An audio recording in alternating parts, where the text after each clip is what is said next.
അസ്സലാമു അലൈക്കും വറഹ്മത്തുള്ളാഹി വബറകാതുഹു. നബി സല്ലല്ലാഹു അലൈഹി വസല്ലമ തങ്ങളുടെ പ്രബോധനത്തിന്റെ ആദ്യകാലത്ത് അബൂ താലിബിന്റെ ആശ്രയത്തിലാണ് റസൂലുള്ളാഹി തങ്ങൾ ജീവിച്ചത് എന്ന് നമ്മൾ പഠിച്ചു. അബൂ താലിബ് ഏതായാലും റസൂലുള്ളാഹി സ്വല്ലല്ലാഹു അലൈഹി വസല്ലമ തങ്ങളെ ഖുറൈശികൾക്ക് വിട്ടുകൊടുക്കുന്നില്ല എന്ന് കണ്ടപ്പോൾ അബൂ താലിബിന്റെ അരികിൽ പോകുന്ന ഒഴിവാക്കി ഉത്ബത്ത് ബിൻ റബീഅത്തിനെ വിളിച്ച് ആ ഉത്ബത്ത് ബിൻ റബീഅത്തിനെ അവർ റസൂലുള്ളാഹി തങ്ങളിലേക്ക് പല അധികാരവും സമ്പത്തും നേതൃത്വം കൊണ്ട് കൊതിപ്പിക്കുകയും ചെയ്തു. റസൂലുള്ളാഹി സ്വല്ലല്ലാഹു അലൈഹി വസല്ലമ തങ്ങളെ ഒരു നിലക്കും അവർക്ക് ആ പ്രബോധനം നിർത്തിവെക്കാൻ കഴിഞ്ഞില്ല എന്ന് വരുമ്പോഴാണ് നബി സല്ലല്ലാഹു അലൈഹി വസല്ലമ തങ്ങളെ എന്തെങ്കിലും വകവരുത്തണമെന്ന് കരുതിയും കൊണ്ടാണ് ബഹുമാനപ്പെട്ട അഷ്റഫുൽ ഖൽഖ് സല്ലല്ലാഹു അലൈഹി വസല്ലമ തങ്ങളെ സംബന്ധിച്ച് ഒരു തീരുമാനത്തിലെത്തണമെന്ന് വലീദ് ബിൻ മുഗൈറ ഹജ്ജ് സീസൺ വരുന്ന സമയത്ത് ഖുറൈശി നേതാക്കന്മാരോട് പറഞ്ഞു. വലീദ് ബിൻ മുഗൈറ എന്ന് പറഞ്ഞാൽ ഖുറൈശികളിൽ കുറച്ചും പ്രായമുള്ള നേതൃത്വത്തിന് പറ്റുന്ന ഒരാളാണ്, അഭിപ്രായങ്ങളെല്ലാം സ്വീകരിക്കപ്പെടുന്ന ഒരാളായിരുന്നു. അങ്ങനെ വലീദ് ബിൻ മുഗൈറ പറഞ്ഞു, ഖുറൈശി നേതാക്കളെല്ലാം വിളിച്ചു പറഞ്ഞു, നിങ്ങൾ ഈ ഹജ്ജിന് വേണ്ടി വിവിധ നാടുകളിൽ നിന്ന് വിവിധ അറബ് ഗോത്രത്തിൽ നിന്ന് ആളുകൾ ഹജ്ജ് സീസണിൽ വരും. ആ വരുന്ന സമയത്ത് അവരോട് മുഹമ്മദ് നബിയെ കുറിച്ച് പറഞ്ഞ് നമ്മൾ പേടിപ്പിക്കണം. ആ പേടിപ്പിക്കാൻ വേണ്ടി ഏതാണ് നമ്മൾ അഭിപ്രായം എടുക്കേണ്ടത് എന്നൊരു തീരുമാനത്തിലേക്ക് വരണം എന്ന് പറഞ്ഞപ്പോൾ എല്ലാവരും ഒരുമിച്ച് കൂടിയിട്ട് പറഞ്ഞു. അവർ പറഞ്ഞു, നഖൂലു കാഹിനുൻ, അയാള് ഒരു ജ്യോതിഷനാണെന്ന് പറയാം, അതുകൊണ്ട് നിങ്ങൾ ആരും അയാളടുത്ത് അടുക്കരുത്, മുഹമ്മദ് എന്നാണ് ജ്യോതിഷനാണെന്ന് പറയാം. ആ സമയത്ത് വലീദ് പറഞ്ഞു, അത് ശരിയല്ല, കാരണം അങ്ങനെ പറഞ്ഞാലൊന്നും നടക്കൂല. വല്ലാഹി മാ ഹുവ ബികാഹിൻ, അയാൾ ജ്യോതിഷനല്ല, അത് ജനങ്ങൾക്ക് എത്രയും പെട്ടെന്ന് അറിയും ജ്യോതിഷനല്ല എന്ന്. ലഖദ് റഅയ്നൽ കുഹാന, എത്രയോ ജ്യോതിഷന്മാരെ നമ്മൾ കണ്ടിട്ടുണ്ട്, അതുകൊണ്ട് ജ്യോതിഷനാണെന്ന് പറഞ്ഞ് പേടിപ്പിക്കാനാവൂല. പിന്നെ നമ്മൾ പിന്നെന്ത് പറയണം? ചിലർ പറഞ്ഞു, എന്നാൽ നഖൂലു മജ്നൂനുൻ, അയാൾ ഒരു പ്രാന്തനാണെന്ന് പറയാം. ഇതാരോടാ പറയുന്നത്?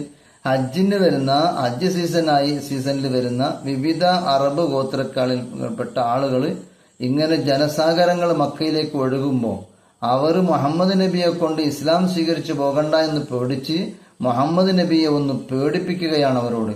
ആ മുഹമ്മദ് നബി പ്രാന്തനാണ്, ആ മുഹമ്മദ് നബിയോട് അടുക്കരുത് നിങ്ങൾ എന്ന് പറയാമെന്ന് പറഞ്ഞപ്പോൾ കാല വലീദ് പറഞ്ഞു, മാഹു അബി മജ്നൂനിൻ, അയാൾ പ്രാന്തനല്ലല്ലോ. ലഖദ് റഅയ്നൽ ജുനൂന, എത്ര പ്രാന്തന്മാരെ നമ്മൾ കണ്ടിട്ടുണ്ട്. അപ്പൊ നമ്മളെപ്പോലെ കുറച്ച് ബുദ്ധിയുള്ള ആൾക്ക് അറിയല്ലോ നമ്മൾ പറയുന്നത് കളവാണ് എന്ന്, അതുകൊണ്ട് പ്രാന്തനെന്ന് പറയാൻ പറ്റൂല. അപ്പൊ അവർ പറഞ്ഞു, എന്നാ നമ്മൾ പാട്ടുകാരനാണെന്ന് പറയാം. അപ്പൊ വലീദ് പറഞ്ഞു, അയാൾ പാട്ടുകാരനല്ലല്ലോ, നമ്മൾ അറിഞ്ഞ് കവികൾ എന്താ ആരാണെന്നും പാട്ടെന്താണെന്നും നമുക്കറിയാലോ, അതുകൊണ്ട് അത് പറഞ്ഞു നേടാൻ കഴിയില്ല, അത് ജനങ്ങൾക്കറിയാം ഇയാൾ പാട്ടുകാരനല്ല എന്ന്. അപ്പൊ അവർ പറഞ്ഞു, വേണ്ട, നമ്മൾ സിഹിർ പണിക്കാരനാണെന്ന് പറയാം. അപ്പൊ വലീദ് പറഞ്ഞു, അയാളെ സിഹിർ പണിക്കാരനല്ലല്ലോ, നമ്മൾ എത്ര സിഹിർ പണിക്കാരെ നമ്മളെ കണ്ടു, അവിടെ സിഹിറിനെയും കണ്ടു, പിന്നെ അങ്ങനൊന്നും ഇല്ല ഇയാളില്, അത് നമ്മളല്ല, സാധാരണ ബുദ്ധിക്കാർക്ക് തന്നെ മനസ്സിലാവും സിഹിർ സാഹിറല്ല. അപ്പോൾ അവർ ചോദിച്ചു, ഫമാ നഖൂലു, നമ്മൾ പറയുന്നതൊന്നും നിങ്ങൾക്ക് തൃപ്തിപ്പെടുന്നില്ലെങ്കിൽ നമ്മൾ പിന്നെ എന്താ പറയേണ്ടത് അവർ വരുന്ന സമയത്ത് എന്ന് പറഞ്ഞു. ആ സമയത്ത് വലീദ് പറഞ്ഞു, വല്ലാഹി ഇന്നലെ ഖൗലിഹി ആവത്തുൻ, അയാളുടെ വാക്കിനിക്ക് നല്ല മധുരമുണ്ട്. ഇന്ന അസ്ലുഹുല ഹദഖുൻ, അയാളുടെ വാക്കിന്റെ മുരട് തന്നെ ഒരു നല്ല ഒരു കൊലയാണ്.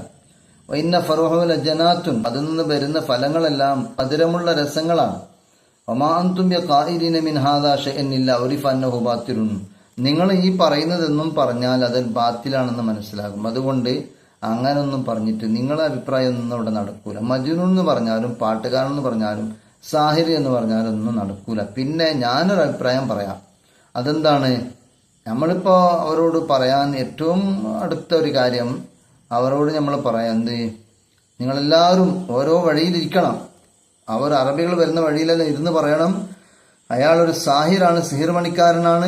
നേരത്തെ നിങ്ങൾ പറഞ്ഞ സിഹിർ പണിക്കാരനല്ല, ജാഅ ബി ഖൗലിൻ, അയാളൊരു വാക്കുമായിട്ട് നിങ്ങളടുത്ത് വരുന്നു, ആ വാക്ക് നിങ്ങൾ സ്വീകരിച്ചു പോയാൽ യുഫരിഖു ബൈനൽ മർഇ വ അഖീഹി, ആ സ്വീകരിച്ച വ്യക്തി അവന്റെയും സുഹൃത്തിനിടയിൽ ഭിന്നത ഉണ്ടാകും. മാത്രമല്ല വ ബൈനൽ മർഇ വ സൗജത്തിഹി, ഭാര്യ ഭർത്താക്കന്മാർ ഭിന്നിക്കും. അങ്ങനെയുള്ള വാക്കുമായിട്ടാണ് നിങ്ങൾ മുമ്പിലേക്ക് വരുന്നത്. വബൈനൽ മർഇ വഅശീറതിഹി, ഒരു വ്യക്തിയും അവന്റെ കുടുംബവും എന്താകും? പിണക്കത്തിലാകും. അതുകൊണ്ട് അങ്ങനെയുള്ള ഒരു വാക്കുമായിട്ടാണ് അദ്ദേഹം വരുന്നത്. അതുകൊണ്ട് നിങ്ങൾ ആരും അദ്ദേഹത്തോട് അടുത്തു പോകരുത് എന്ന് പഠിപ്പിക്കാം. അത് ഈ അഭിപ്രായത്തിൽ അവരെല്ലാം ഒരുമിച്ച് കൂടി വതഫറഖു, അവരെല്ലാം പിരിഞ്ഞു, സദസ്സ് പിരിഞ്ഞു. ഫജലസു ഫി സബീലിൽ ഹുജ്ജാജി, ഹജ്ജിന് വരുന്ന ആളുകൾ ഏതെല്ലാം വഴി കൂടി വരുന്നുണ്ടോ ആ വഴിയിലെല്ലാം ഓരോരുത്തരായും, ഈ രണ്ടാളായും, കൂട്ടമായിട്ടും ഒറ്റക്കായിട്ടും ഇരുന്നു. എന്നിട്ട് യുഹദ്ദിറുനഹും മിൻ ഹാദ സാഹിർ, ഈ സാഹിർ പണിക്കാരനാണ്, സാഹിറാണ് എന്ന് പറയുന്ന റസൂലുള്ളാഹി തങ്ങളെ കുറിച്ച് അവരെന്താക്കി? പേടിപ്പിക്കാൻ തുടങ്ങി എല്ലാവരോടും. ഈ പേടിപ്പിക്കുന്നതിൽ എന്താ ലാഭമല്ലോ? ഫസ്തഹറ ബിദാലിക അംറഹു ഫിൽ ഖബാഇൽ, ഹജ്ജ് അറബി ഗോത്രക്കാരിലെല്ലാ ഗോത്രക്കാരിലും മുഹമ്മദ് നബി സല്ലല്ലാഹു അലൈഹി വസല്ലം തങ്ങളെക്കുറിച്ച് പരിചയപ്പെട്ടു. ഇവർ സാഹിറാണ്, മറ്റതാണ്, മറിച്ചതാണെന്ന് പറഞ്ഞാലും അങ്ങനെ ഒരു വ്യക്തി മക്കയിൽ ഉണ്ട് എന്ന് എല്ലാവർക്കും അറിഞ്ഞു. വന്തശറ ബിദാലിക ദിക്റുഹു ഫിൽ ബിലാദ്, അത് കാരണമായിട്ട് നബി സല്ലല്ലാഹു അലൈഹി വസല്ലം തങ്ങളുടെ പറച്ചലും പ്രശസ്തിയുമെല്ലാം നാടുകളിൽ പ്രചരിച്ചു. ഈ കുഫാറുകളുടെ ഈ കുതന്ത്രം കൊണ്ട്.